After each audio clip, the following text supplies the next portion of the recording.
Time check, it's 12:15 p.m. on a Saturday.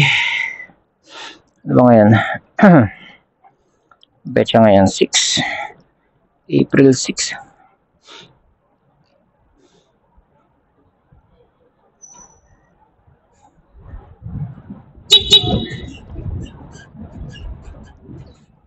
Dito kasi kailangan mong bumusina, go signal sa gwardiya kasi kung ano yung pasukan yung dinalabasan.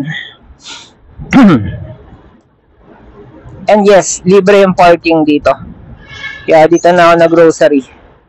Ito yung station ng LRT sa Antipolo. Yung parang semi-mall niya. Meron lang siyang ano ba meron dito? Meron lang siyang Pure Gold. Tapos kainan sa baba. Doon din ako kumain. And the grocery sa Pure Gold. Bigyan natin sila ng business dahil nilibre nila tayo sa parking. Ang pinuntahan ko sa kabila, sa SM, may bayad parking doon eh. Doon ako nag-encash ng cheque. And eto na, nararamdaman ko na yung medyo sinisipon na ako. Sama talaga yung yung galing kang araw. Ganito katirik yung araw, tapos pasok ka sa aircon, pakalamig-lamig ng aircon sa SM at sa China, tapos ang tagal mong aantayin yung pila. Tsaka yung processing nila sa deposit. Kaya ganun.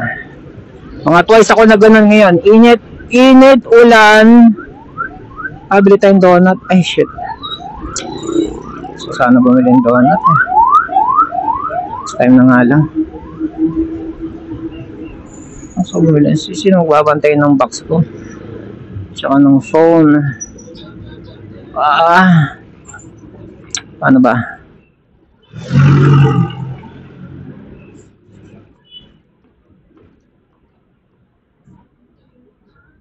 So bili tayong donut.